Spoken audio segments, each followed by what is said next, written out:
día de hoy en esta mesa, que es la última del año, tengo entendido, Alex, ¿verdad? Queremos cerrar el año con una presentación y un análisis de lo que significa las habilidades socioemocionales en los estudiantes. Ahí va a estar con nosotros Ander, conversando un poco sobre la evaluación virtual que se realizó, la evaluación virtual de aprendizajes en el 2021 al Minedu, sobre el componente de habilidades socioemocionales. Amber es sociólogo por la Universidad de Navarra y la Universidad de Milán, tiene un doctorado en desarrollo inclusivo y también ha estado en la Universidad Loyola de Andalucía. Es máster en cooperación internacional por la Universidad Pontificia Comillas, es docente, investigador a tiempo completo en la Universidad Antonio Ruiz de Montoya, así que tremendo jale de la Universidad de Antonio Ruiz de Montoya. Y él está dirigiendo, por supuesto, la cátedra UNESCO en Políticas Educativas y la Agenda 2030 y coordina el Observatorio de la Educación Peruana, que es un proyecto de la Universidad Antonio Ruiz de Montoya en alianza con el programa Horizontes UNESCO. Entonces, Amber nos va a profundizar este estudio que se ha realizado en el Ministerio de Educación sobre la evaluación virtual de aprendizaje. Pero también está con nosotros Pilar Sáenz, psicóloga educacional. Ella tiene un PhD en políticas educativas por la Universidad de Bath en Inglaterra, especialista en diseño y gestión y evaluación de políticas y programas en educación. En los últimos años ha trabajado desde el Estado, la cooperación y la sociedad civil en el diseño e implementación de estrategias de promoción, cuidado y atención al bienestar socioemocional de la comunidad educativa. Y es cofundadora de la comunidad de aprendizaje con bienestar, que busca justamente poner en la agenda pública el debate y la generación de propuestas para la atención del bienestar socioemocional y la salud mental con la misma prioridad que es la recuperación de aprendizajes. Muy bien, ella nos va a hacer un análisis de la ENDO, la evaluación, la encuesta nacional docente, también del 2021, que también lo organiza y lo promueve el Ministerio de Educación. Muy bien, ambos tienen 20 minutos para poder desarrollar sus temas y luego va a haber un espacio en el cual cada uno de ustedes tiene la oportunidad de hacer sus preguntas, comentarios y luego ellos también nos van a dar, van a tener una breve ronda también de respuestas, ¿no? Muy bien, entonces sin más palabras los dejo. Va a empezar según el programa Ander. Muy bien, adelante Ander, bienvenido.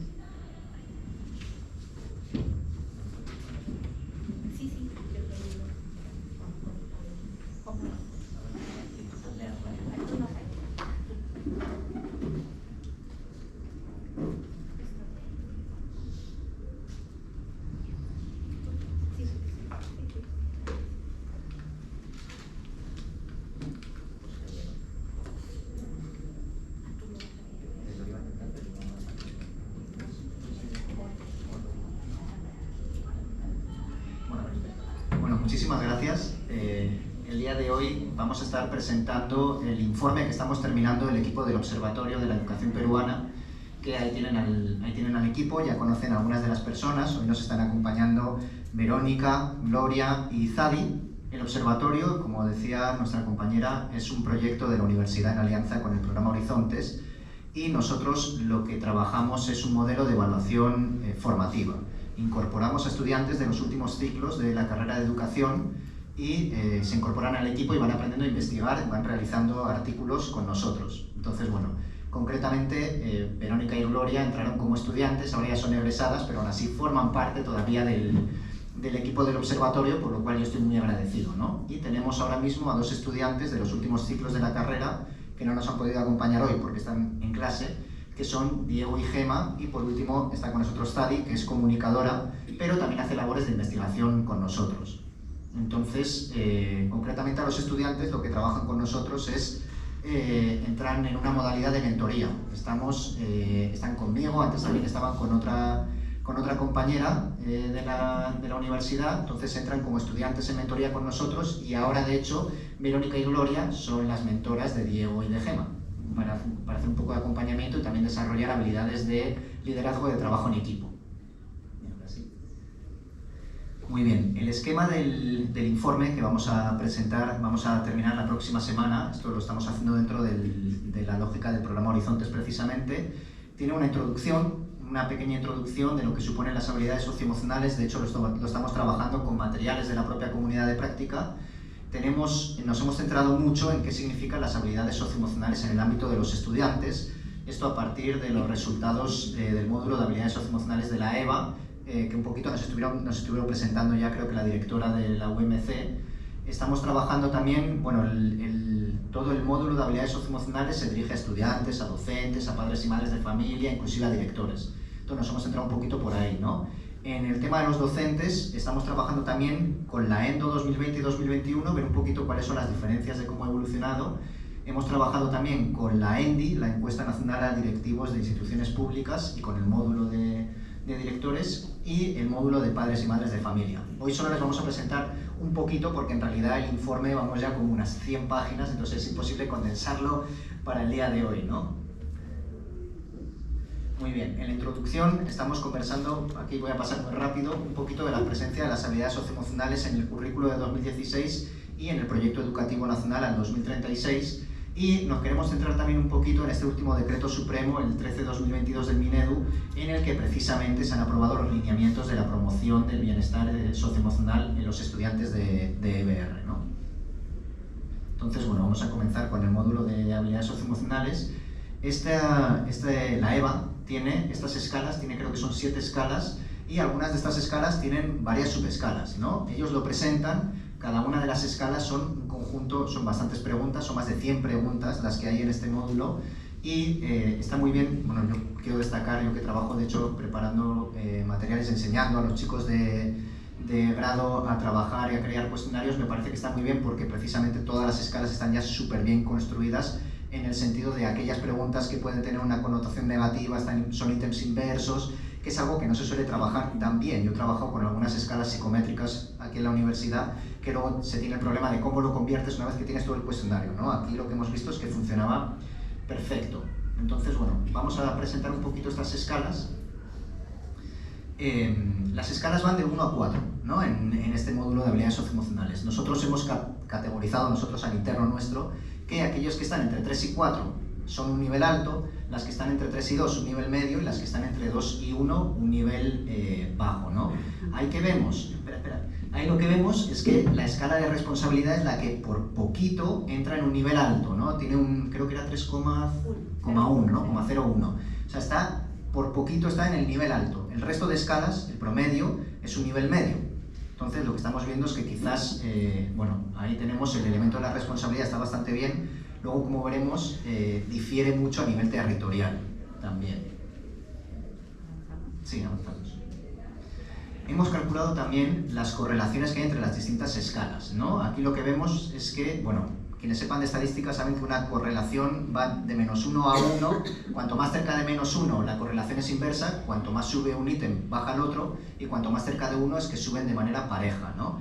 Lo que ven, y además estadísticamente para que sea una correlación fuerte tiene que ser superior a 0,8. Aquí no hay ningún 0,8 y de hecho hay muchos ítems, hay unos pocos ítems que tienen una correlación bajita, ¿no? Dale un momentito.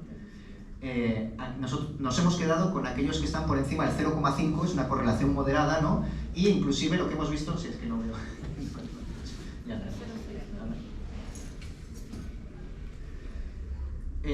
Gracias. La escala que más se correlaciona de manera positiva es precisamente la escala de resiliencia, ¿no? Lo que hemos visto es que a mayor resiliencia aumenta la autonomía, aumenta la autoeficacia y la empatía y la responsabilidad.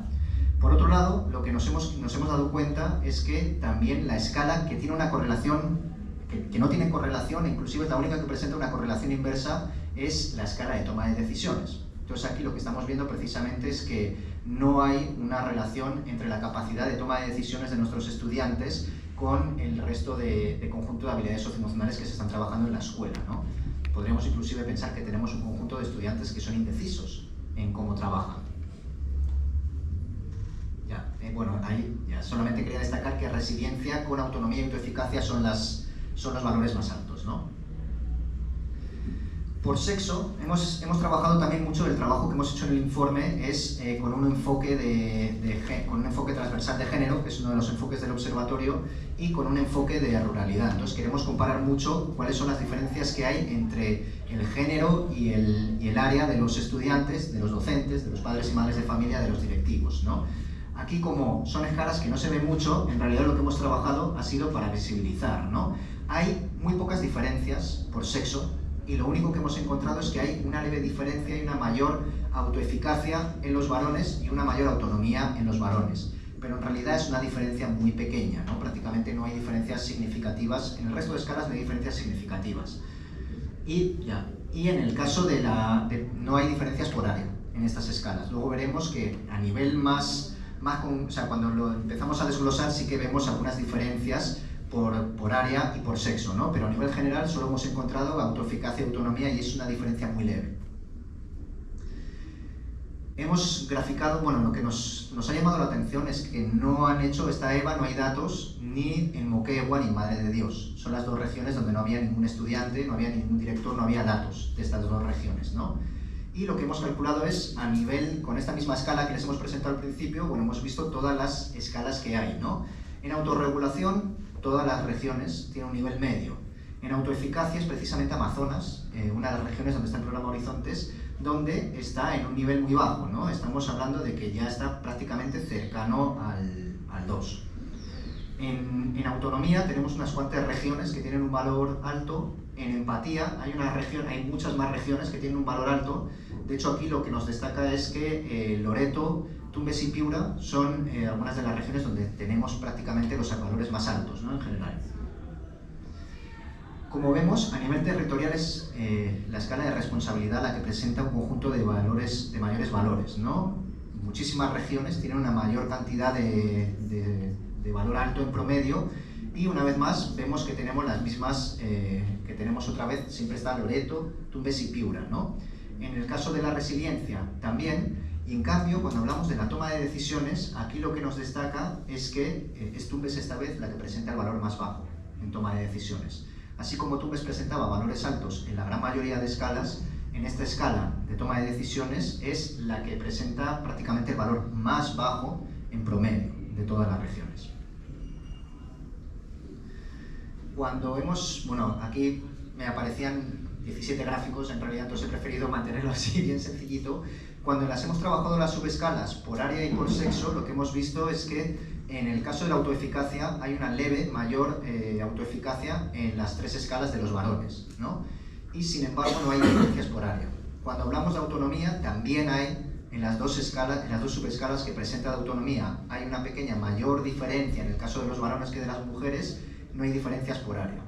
En empatía, en cambio, es donde las mujeres tienen una mayor puntuación promedio, tampoco hay diferencias por área, y en toma de decisiones hay diferencias por sexo. Aquí es donde tenemos, en el caso de la hipervigilancia, hay una mayor puntuación, muy leve, pero una mayor puntuación de las mujeres, y en las otras 3 escalas hay mayor puntuación para los hombres. He puesto mujeres, ahí me he equivocado, son los varones, ¿no? Y en el caso de las por área, hay mayor nivel también de hipervigilancia en las áreas urbanas, y hay una mayor puntuación en la subescala de transferencia en las áreas rurales. Entonces, en el informe sí que está mucho más detallado, ¿no? Y se puede ver mucho más claramente. También hemos estado trabajando, ya fuera de este módulo de habilidades socioemocionales, hemos estado trabajando con el módulo específico de estudiantes, y nos hemos querido centrar en los temas de ciberacoso escolar, ¿no? Porque todavía se estaba en la virtualidad. Entonces hemos preguntado la frecuencia, hemos trabajado con la frecuencia de ciberacoso también por área y por sexo, y lo que vemos es que el ciberacoso, hay un mayor ciberacoso en áreas rurales por el color de piel de los estudiantes. Es la única escala que presenta diferencias notables entre ambas regiones, ¿no? Y sin embargo, por sexo no hemos encontrado grandes diferencias, o sea, hay diferencias inferiores al 0,10, que es una diferencia muy, muy pequeña, ¿no? En realidad.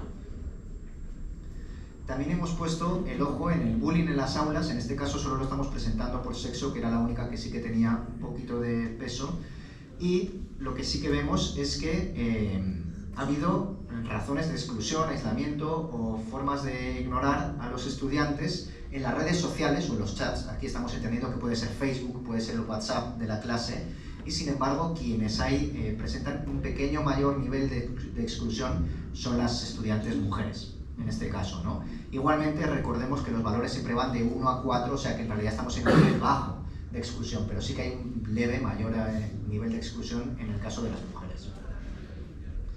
Hemos trabajado aquí el tema de los docentes, no le quiero pisar mucho a mi compañera su presentación, entonces pasaré muy rápido.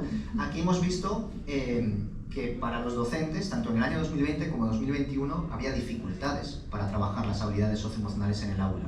O sea, estamos ahora que el 60% de los docentes de secundaria considera que es difícil el trabajo de las habilidades socioemocionales de sus estudiantes dentro del aula. Y de hecho es una cantidad que ha aumentado, ¿no? Ha aumentado muy poquito, un 1,5 por un 2% en un año, pero es preocupante que esta tendencia vaya en aumento, ¿no? Aunque sea progresivo, aunque sea pequeña, lo que tendríamos que trabajar es precisamente para disminuirlo.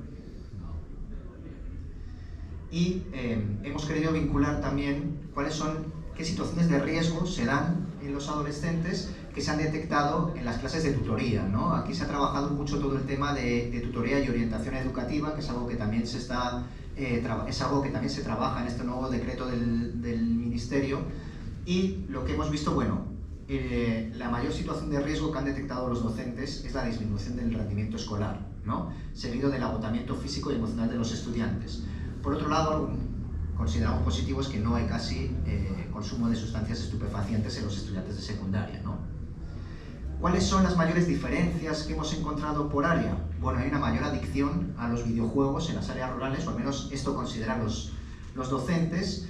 Hay mayores problemáticas de duelo o depresión por fallecimiento de familiares en las áreas urbanas, y hay mayores problemas de comunicación dentro del entorno familiar en las áreas urbanas también.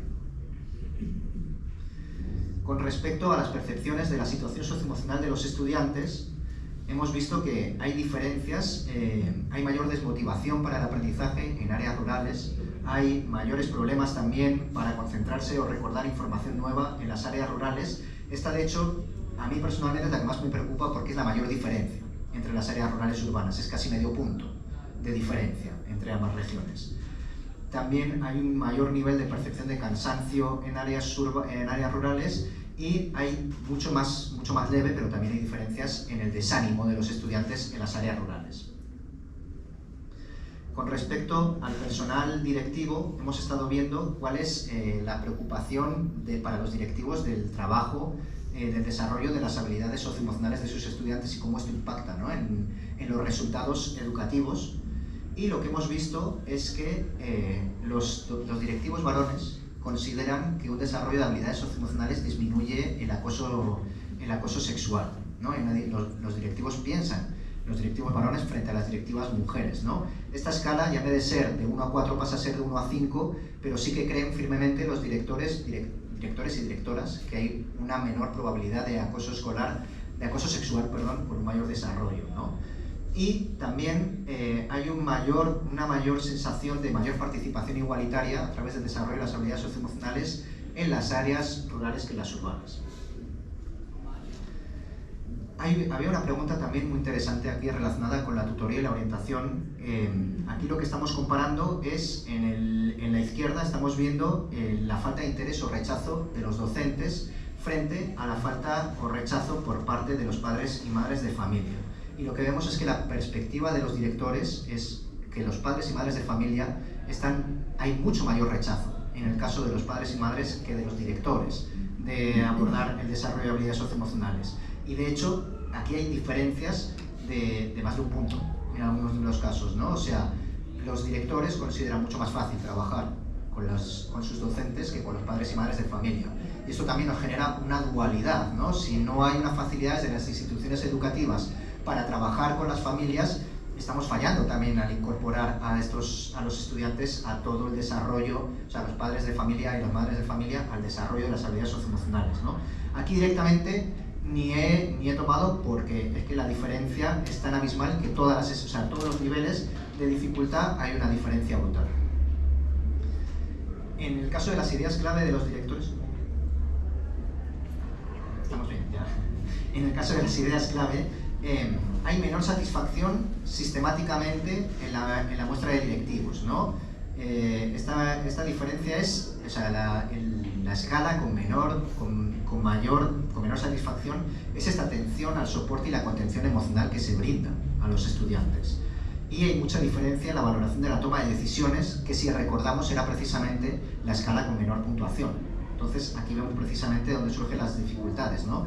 Ya son los directivos, sin ser conscientes de estas puntuaciones promedio que hay en la toma de decisiones, de que hay una valoración muy distinta, ¿no? Están menos valoradas en los entornos rurales y en los hombres, mientras que es más prioritario para las mujeres y en las áreas urbanas. Y con respecto a la dificultad del trabajo de las habilidades socioemocionales, el promedio es de 2,2 sobre 5, ¿no? Este trabajo de las habilidades socioemocionales con docentes. Mientras que consideran que hay mayor dificultad para trabajarlo con los padres y las madres de familia, un promedio de 3,3 sobre 5. O sea que estamos viendo que es todo un nivel de diferencia en la percepción de trabajo con los padres y con los padres y madres y con las familias y con los docentes. Y por último, hemos trabajado también una pequeña sección de cómo cómo lo perciben los padres y madres de familia, la situación de sus hijos. Y bueno, nos hemos querido centrar en primer caso en el castigo físico, ¿no? Aquí, en todas las regiones, bueno, ya sea por sexo, ya sea por área, todas las personas coinciden con un nivel bastante alto de que el Estado debe intervenir para prevenir la violencia en los niños y niñas, ¿no? Y de hecho, muchas personas también dicen que si oyeran a un vecino maltratar a sus hijos, pondrían un medio para prevenir esto, ¿no? Sin embargo, bueno, también piensan que cualquier recurso o estrategia que no sea el castigo físico es mejor, ¿no? Para trabajar, para corregir a sus hijos. Sin embargo, cada familia, también hay mucha gente que piensa que cada familia puede disciplinar a sus hijos e hijas con los métodos que ellos consideren ideales. O sea, estamos hablando de que sí, el Estado debe intervenir, sí, yo llamaría para prevenir que haya castigo físico, pero luego yo como padre o como madre puedo utilizar el medio que considere necesario, que posiblemente también involucre violencia. Entonces estamos viendo una disrupción aquí de las primeras creencias o actitudes ante la respuesta que yo considero real, ¿no? Que existe aquí. Felizmente, muy pocas personas, pero a un nivel medio prácticamente, consideran que el castigo físico ayuda en la educación. O sea, el último, que es un nivel de 2, debería ser 1, debería ser 0 a ser posible, ¿no? O sea, debería decir todo el mundo, no, ¿cómo voy a castigar físicamente? Y todavía hay un nivel bajo en este caso, ¿no? Por sexo, lo que estamos viendo es que las mujeres creen más que se puede disciplinar a sus hijos por cualquier medio que se considere necesario. Hay más mujeres que piensan esto que varones. Y en el caso de las áreas, en las áreas urbanas hay mayor inclinación a considerar que el Estado debe intervenir, a considerar que voy a frenar el maltrato si yo oigo a mi vecino, que hay mejores recursos que la violencia. Y en cambio todavía en las áreas rurales hay mayor predisposición hacia el castigo físico, ¿no? Hay mayor aceptación de que el castigo físico puede ser aceptable, que es un método de disciplina adecuado para los hijos y que incluso puede ser eficaz, ¿no? En la niñez y en la adolescencia. Entonces, bueno, aquí vemos una brecha en las creencias un poco preocupante en las áreas rurales. Y también nos hemos querido centrar en las características que describen a la mujer. Había dos preguntas de cómo se describe a la mujer. Nosotros hemos vinculado esto a que en realidad son los padres y las madres entendiendo cuáles son las características que deben de tener sus hijas, ¿no? Hay un montón de ellas y aquí lo que nos queremos centrar es que las mujeres atribuyen más los valores de autonomía, ¿no? a lo que debe ser una mujer. Hay mayor diferencia en que las mujeres creen que las mujeres, en este caso las adolescentes, se valen por sí mismas y deben de ser individualistas frente a lo que creen los varones, ¿no? Hay un mayor arraigo de que hay una mayor dependencia de la mujer dentro del espacio prácticamente familiar en el caso de los varones. Y estas diferencias, hay una mayor, en el caso de las áreas, ¿no? En las áreas rurales hay muchas mayores diferencias, o sea, hay un mayor valor de que tienen que ser comprensivas, deben de ser capaces de defender opiniones, de que se valen por sí mismas, de que tienen habilidades de liderazgo, son sensitivas a las necesidades de otros, mayor calidez, mayor personalidad fuerte Y sin embargo, en las áreas rurales piensan que las mujeres deben ser más individualistas que en las áreas urbanas. ¿No? Estas son las diferencias significativas que hemos encontrado aquí. A mí, personalmente, bueno, esto con mi propio prejuicio externo, ¿no? Pero me ha sorprendido que haya una mayor sensación de individualismo en las áreas rurales que en las urbanas, ¿no? Porque se pensaría que lo urbano tiende a ser más individualista, mientras que lo rural puede tender a ser más colectivo, y aquí se piensa de manera inversa. Y aquí, bueno, esta pregunta tiene un montón de datos, en realidad, pero lo voy a resumir muy rápido. Aquí se pregunta qué piensan que van a hacer los estudiantes de segundo de secundaria, todos los estudiantes de sus hijos, cuando terminen la secundaria, ¿no? Y preguntan si piensan que va a ser igual por género, si va a haber diferencias mayor varones, mayores mujeres, e inclusive si no va a haber ninguna diferencia, ¿no? Y lo que nos llama un poquito la atención es, hay diferencias entre lo urbano y lo rural, ¿no? El acceso a la educación superior universitaria, lo piensan, hay mayor porcentaje en las áreas urbanas que en las rurales, que accederán a una educación superior técnica, ¿no? En el caso de la educación universitaria también, casi el 78% de las personas de áreas urbanas piensan que van a acceder igual número. Que se convertirán en ninis, ninguno de ellos, solo 1 de cada 2 personas en áreas rurales piensan que ninguno se va a convertir en un nini, o sea, piensan que o serán varones o serán mujeres, mientras que esto ocurre en 7 de cada 10 de áreas urbanas. Y que solo se dedicarán a la crianza de los hijos, que ninguno solo se dedicará a la crianza de los hijos, en las áreas rurales es solo 3 de cada 10 personas. Así que piensan que va a haber diferencias, ¿no? En este caso. Y donde hemos visto muchísimas diferencias es en el caso de la gestión. Esta pregunta sí que consideramos que había que ver entre público o privado, y lo que vemos es que en las escuelas privadas es donde mayor cantidad de gente piensa que van a acceder en igual número a la educación superior, y donde piensan que se van a convertir en ninis, prácticamente aquí el 80% piensa que nadie se va a convertir en un niño, ¿no? Que ni estudiará ni trabajará, pero especialmente en las escuelas privadas. En las escuelas públicas solo son 6 de cada 10. O sea, hay una mayor expectativa de que se puedan convertir en ninis en las escuelas públicas que privadas. Y en el caso de que solo trabajarán, también casi el doble de personas en las escuelas privadas piensan que ninguno se quedará sin trabajar, mientras que en las escuelas públicas esta escala es menor, ¿no? Sí, ya terminamos, ¿no? Con respecto a esto, como ya lo he explicado, voy a saltar, entonces ya en realidad terminamos. Muchísimas gracias. El informe lo estaremos terminando ya en la próxima semana.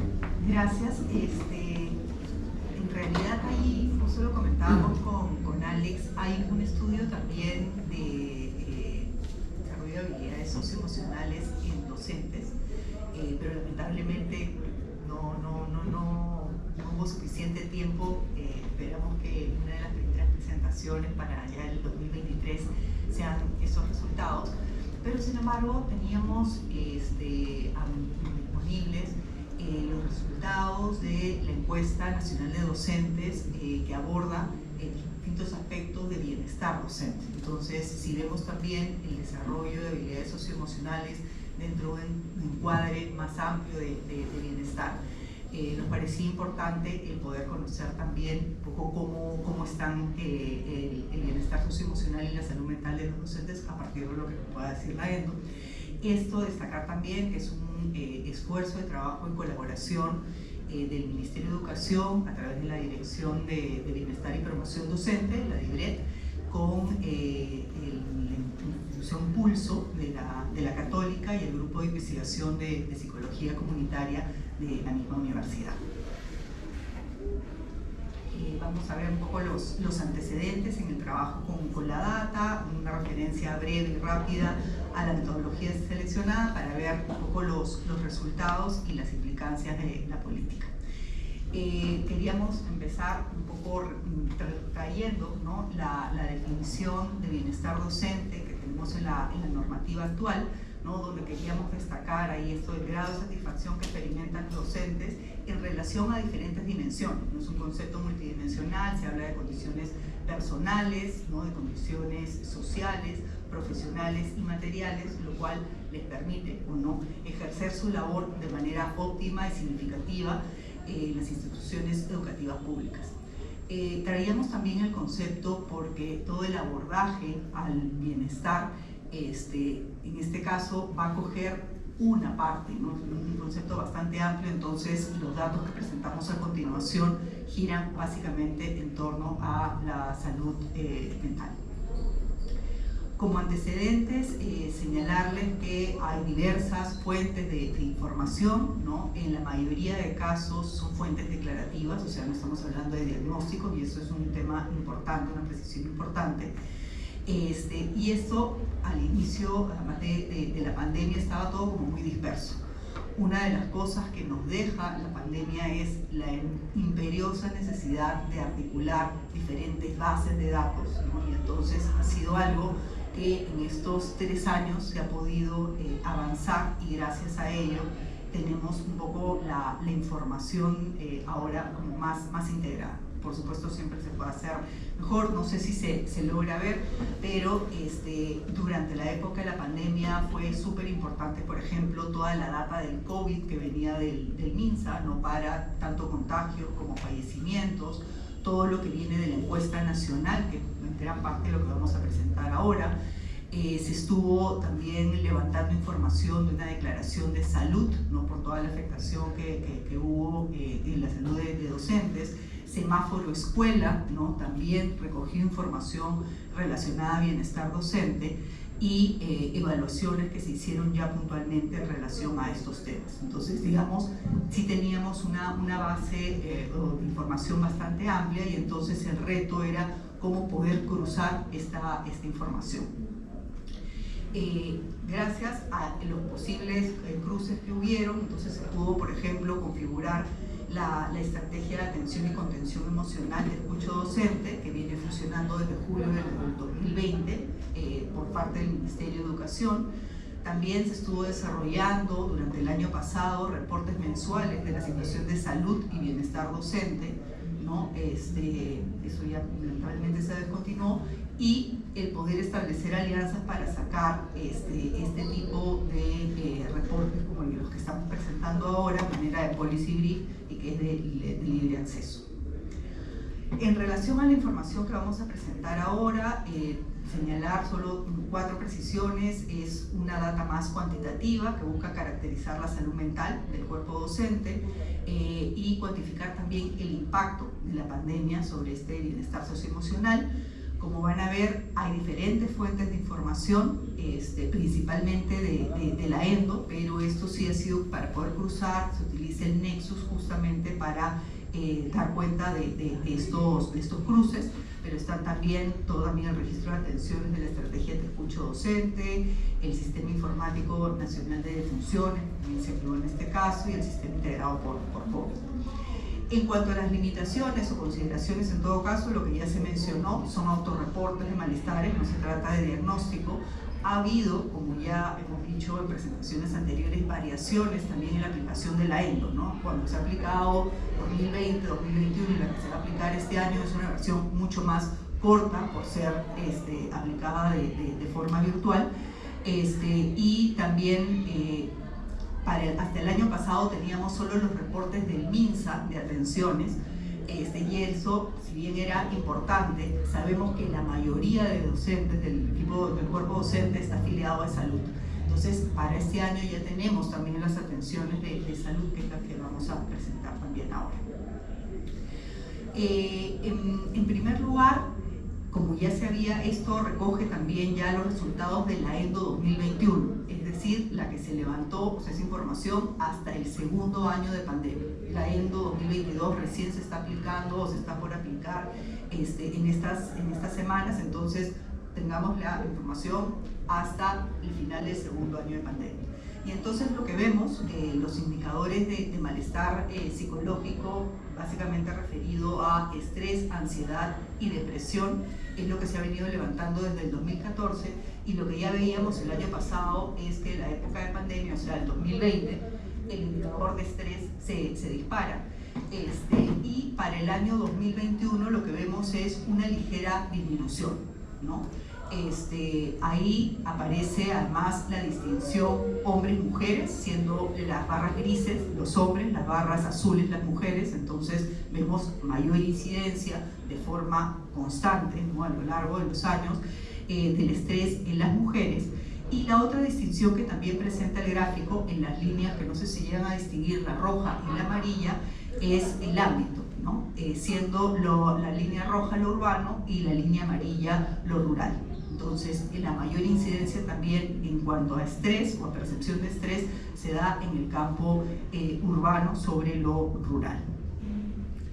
Una cosa que se hizo también, gracias a un poco la consistencia y el tener la data en el tiempo, es poder haber una evolución de la incidencia de la afectación de la salud mental de docentes por regiones, también un poco en la línea de la toma de decisiones, ¿no? Y entonces lo que se ve aquí es el registro de docentes que han señalado tener estrés y ansiedad, o estrés y depresión, ¿no?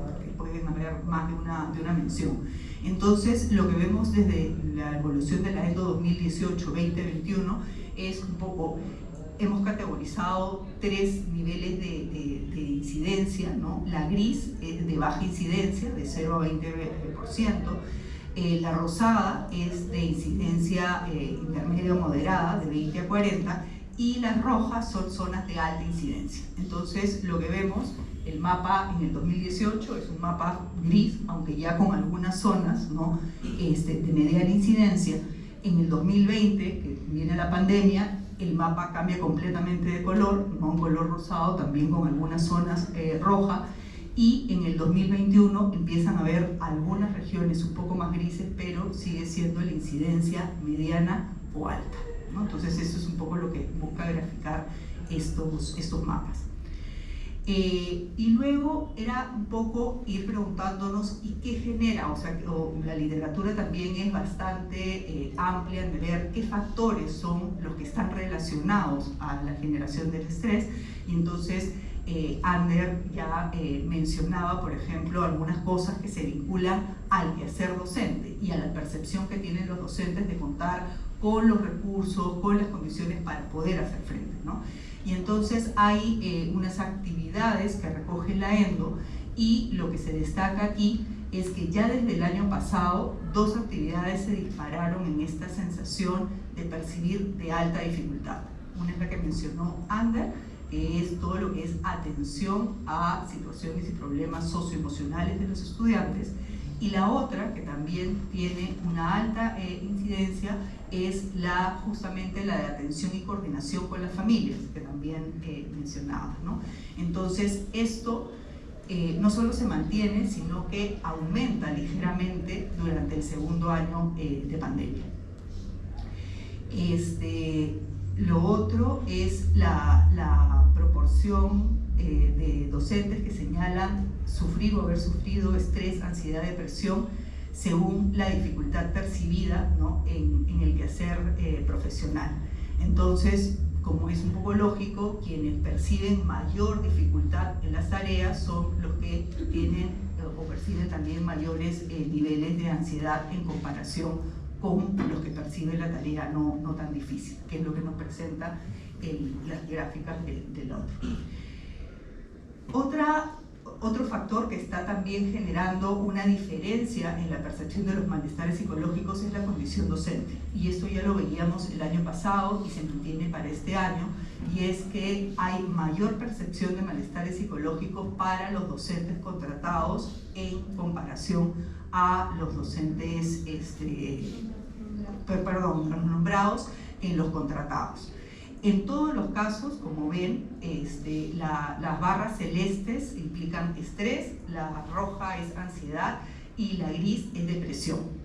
Está el 2020 y el 2021, ¿no? Y en todos los casos hay una ligera disminución del estrés en comparación del año pasado, pero sí un incremento en lo que es ansiedad, que es lo rojo. Si se dan cuenta, para los nombrados sube de 30% a 32%, casi 33%, y en el caso de la depresión, que sube de 18, casi 19% a 23.7%, ¿no? Entonces hay un incremento, pero siempre es mayor para el caso del personal nombrado versus el personal contratado.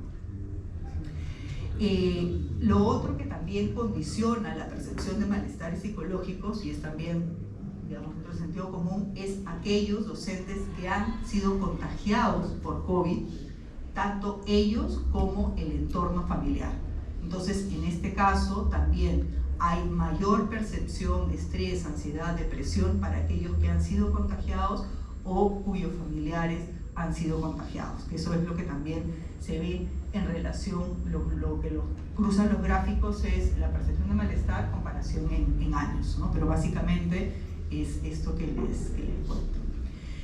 Y lo que ya venía en realidad planteándose incluso previo a la pandemia, pero que se ha hecho mucho más fuerte con la pandemia, es las diferencias en cuanto a género, ¿no?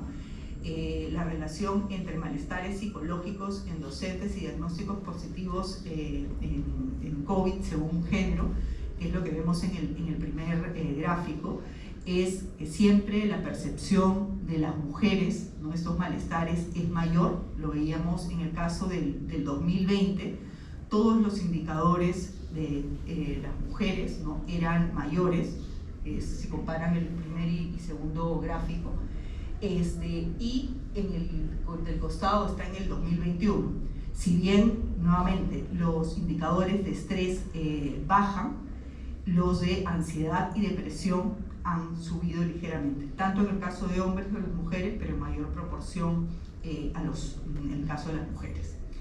Y dos cosas que también explora la ENDO, ¿no?, y que están referidas a esto, es el tiempo que dedican a determinadas actividades los docentes según género. Y entonces lo que tenemos en el gráfico de aquí es que en general las horas que dedican las docentes mujeres a los quehaceres del quehacer profesional tiende a ser mayor que el de los contraparte, digamos, de varones, ¿no?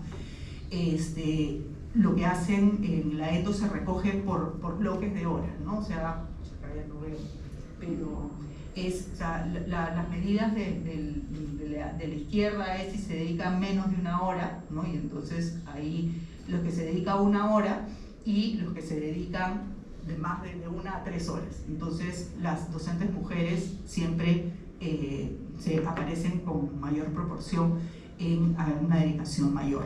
Esto en cuanto a el quehacer profesional. Sin embargo, cuando vemos el tiempo dedicado a actividades más recreativas o de entretenimiento, cultura, esparcimiento, y menor aún todavía en las actividades físicas, hay un poco que la proporción se invierte, ¿no? O sea, son las docentes mujeres quienes menos tiempo le dedican a este tipo de actividades. Donde es más notorio es en el caso de la actividad física.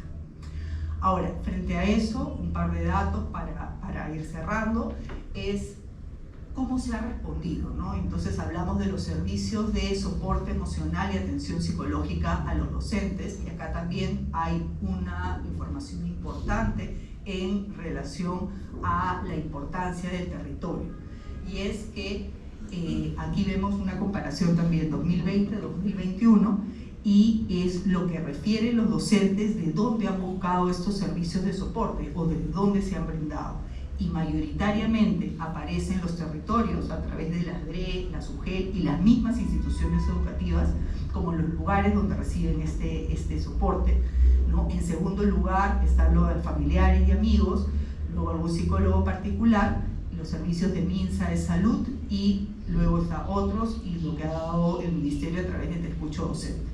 Lo que es destacable en comparación del primer y segundo año de pandemia es que el soporte de DRE, UGEL, institución educativa, crece para el segundo año de pandemia. Si se fijan, en el caso de lo urbano estaba en 73% y pasa a casi 92%, y en lo urbano pasa del 69% al 82%. O sea, claramente es allí, ¿no? Lo tiene. Luego disminuye un poco en relación al primer año de pandemia el soporte por parte de amigos y familiares, no pasa del 26 al 19 y del 31 al 21%. Lo otro que crece de manera importante son las atenciones en MINSA y eSalud, ¿no? Que crecen, por ejemplo, del 5 al casi 12% y del 6 al casi 13%. Y también lo de escucho docente se duplica, ¿no? en porcentaje.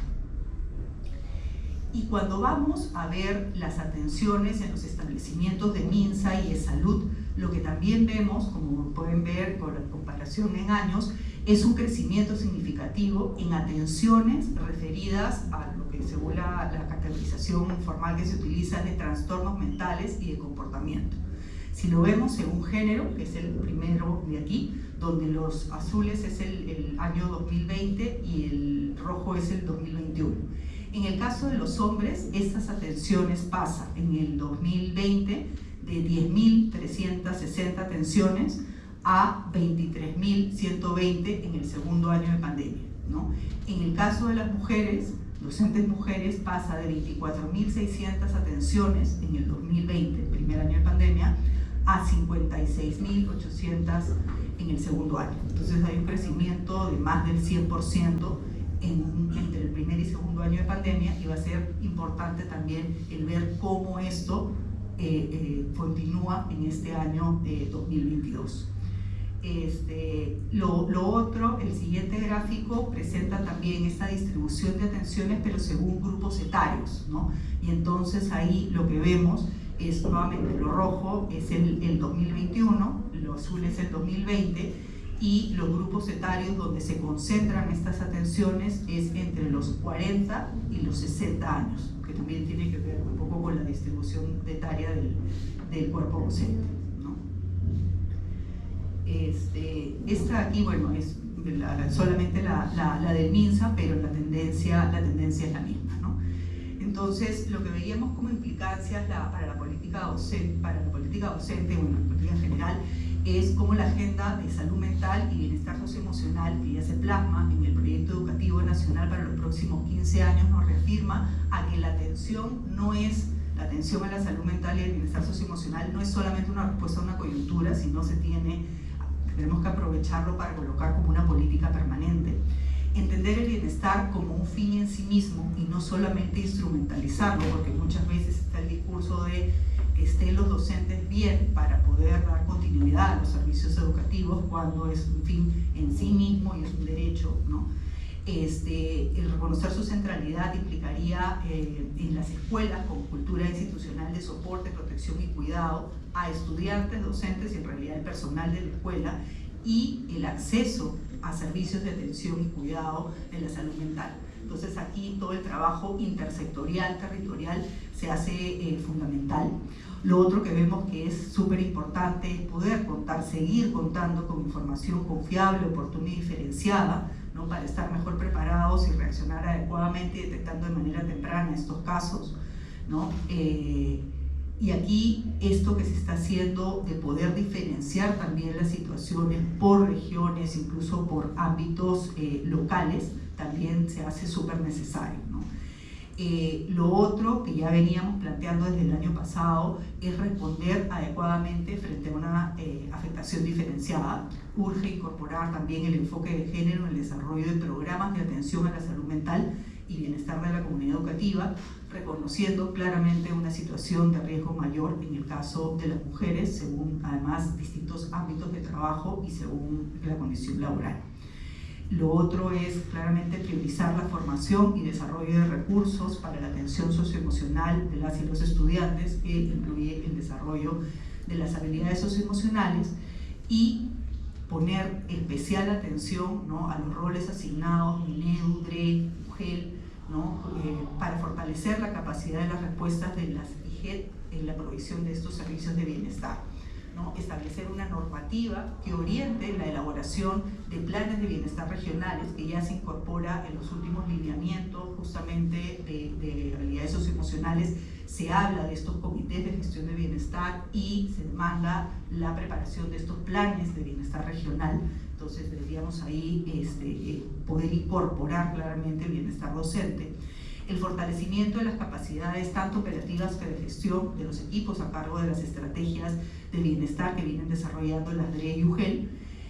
La generación también de información a nivel de territorio para una adecuada toma de decisiones. La asistencia técnica, la implementación y mejora de estrategias desarrolladas desde el territorio que vienen siendo diversas. Y por supuesto el poder promover mayor articulación de alianzas interinstitucionales e intersectoriales que contribuyan a la atención del bienestar y la salud mental. Gracias. Muchas gracias, Pilar, muchas gracias. Un aplauso para nuestro panelista el día de hoy.